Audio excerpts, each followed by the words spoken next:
Hello, hello. Welcome to my channel. Today I am doing another DIY project. So currently what you're looking at is a pouch that I made previously for my, I think at the time I was using it for a personal Y, or it might have been a B6 planner, but either way, this is one that I made probably the tail end of last year, I want to say. Not quite sure the date, but today I decided I'm going to do another one, but using a different type of print. So this is just a single stitch crochet. I use something similar to this as this hook. I think this is a H8. I'm not sure what hook it is, but either way, this is the one that I'm using. This is not my normal one, but this is the one that I found, so that's the one I'm going to be using today.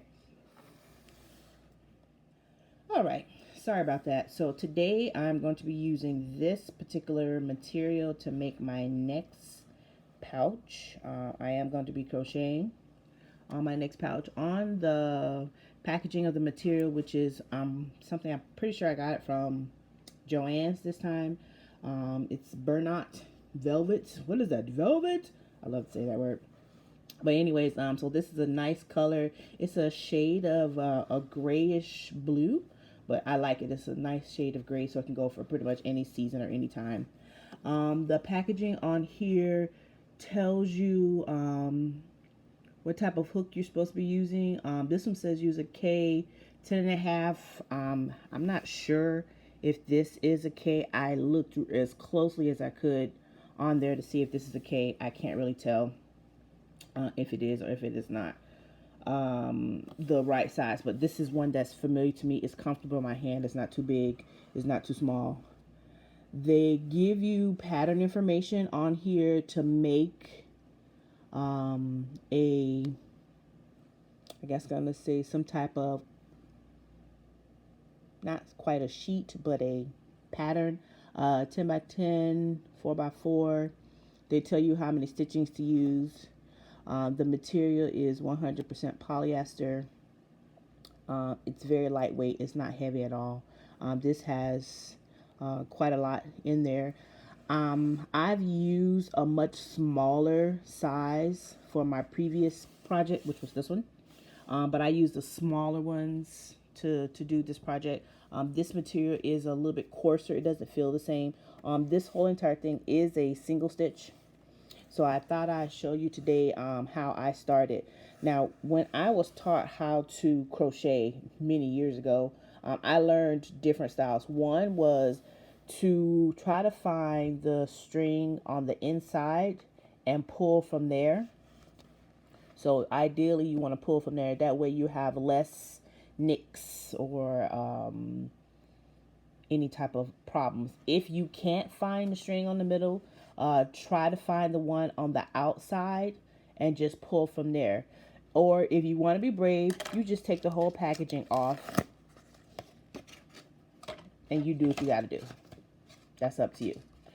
Usually on the insides, they talk about how to use the material. I really have not used this on the inside, but it is completely up to you.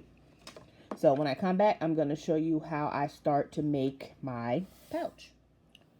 All right, so next, so I pulled the spool from the outside because I could not find the piece in the center. So I have pulled long enough that I think I'm going to need for right now. I'm at the end. I'm going to make a cross or an X so that way it makes a circle. So I'm going to take the end, fold it behind my tail that's hanging out. So now I have basically a circle. I'm now going to take my hook and put it inside the circle.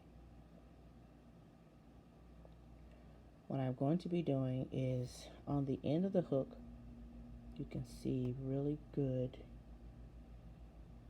on the end of the hook, it goes downward. So what I'm going to be doing is taking my hook, I'm going inside the circle, I'm going to pull this tail piece that's hanging out from the giant spool that's over there, and I'm going to turn it so that this piece that the hook is hanging on is going to come inside of that circle that I made.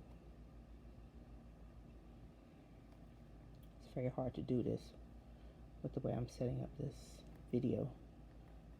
So ideally, you're going to do that, and you're going to keep doing that until you make a string.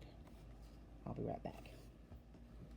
All right, so ideally what I have done is made a string, a single string or strand of me going in and out of that single hole that was at the beginning.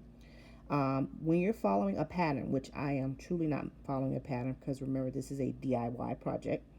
When you follow a pattern, they tell you to count how many times that you're supposed to make the loops, so that the single strand is going to be long enough. I am making a DIY pouch for this particular planner. So this is a personal wide. So I make sure that my strand is going to be long enough for this area. So as you can see, I made sure that it is, so I laid it on the table, and you can see that it does cover the area. So just making sure that here's my hook at the top there, and I make sure that my single strand is long enough to cover the height of my planner. So what you're going to do now is go back to the beginning of your sewing. Well, technically you're going to go to the end of your sewing where that hook is, and you're now going to start doing a single stitch. I'll be right back. Okay, so I'm back.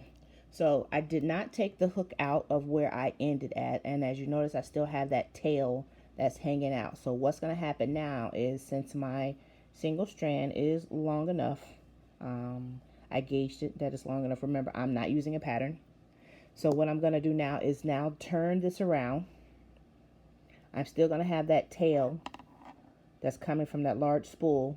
And at this point, you definitely want to make sure you have enough yarn coming out of that large spool. So just pull yourself out some more. You don't need to pull the whole entire yarn out. Just pull yourself out some more, so that way you always have some yarn available.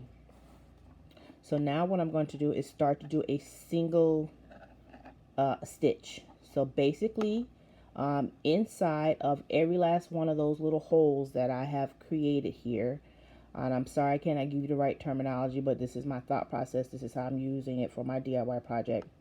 For each one of these holes that you have here, you're now going to take the needle and use that same tail, and now you're going to go backwards, and I'm just going to do a single stitch. So the first thing that I have to do, and I learned this, is I have to do a double. So there's my tail. I have looped my tail around my hook, and I'm going to come back through my end point twice. So I did a double just so I can come around. So now I'm going to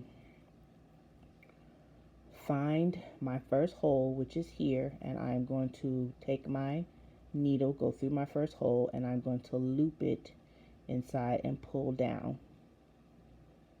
So that's one, and I'm going to make sure that I loop it all the way around so that it comes all the way through the material. I'll be back. Okay, so I am back. So as you can see, I have done several rows. Look, it's in my way. So in the beginning, this is where I started. Oh, here's my tail that I started with. So this is that very first, the bottom is the very first row that I did, and then this is as I'm moving out, going in this direction. So initially I started with a single stitch, and my hand was just like, yeah, no girl, you need to switch that up. So I went from the single stitch, and then I switched it over to the double. So you can see the pattern changes. So over here where my thumb is, that pattern is really tight knit. That is a single stitch. And then I switched it over here as I went over a couple rows to the double stitch. And then you can really start seeing a pattern flow really good. This particular material, yes, I love it. It's velvet, but it is very hard to see for me in this particular pattern, for this particular material. So as you can see, I'm moving right along. This is me working on it for probably like a couple hours. I'm not a fast person when it comes to working on my projects. This is going to take me a little while. Very similar to my other project that I worked on. This took me a couple nights of me working on it for probably about a couple hours, 2 or 3 hours, maybe top, as I was working on it. So what I have done is I gauge by the width of the planner that I'm going to use it for. So when you initially make this project, it's going to come out really, really long. So then at the end, you're going to merge, as you can see here, you're going to merge those two once you finish doing that. I also did a very easy lining, which I just had some, I'm pretty sure this was just plain white cloth material. This might even been some broadcloth. And then I just lined it on the inside with that particular material. So when I finish with this one, I'm probably going to do the same thing. Maybe I might do with a gray, or maybe even black, or if I have some more of that white left, I'll do it that way. So I will keep you posted.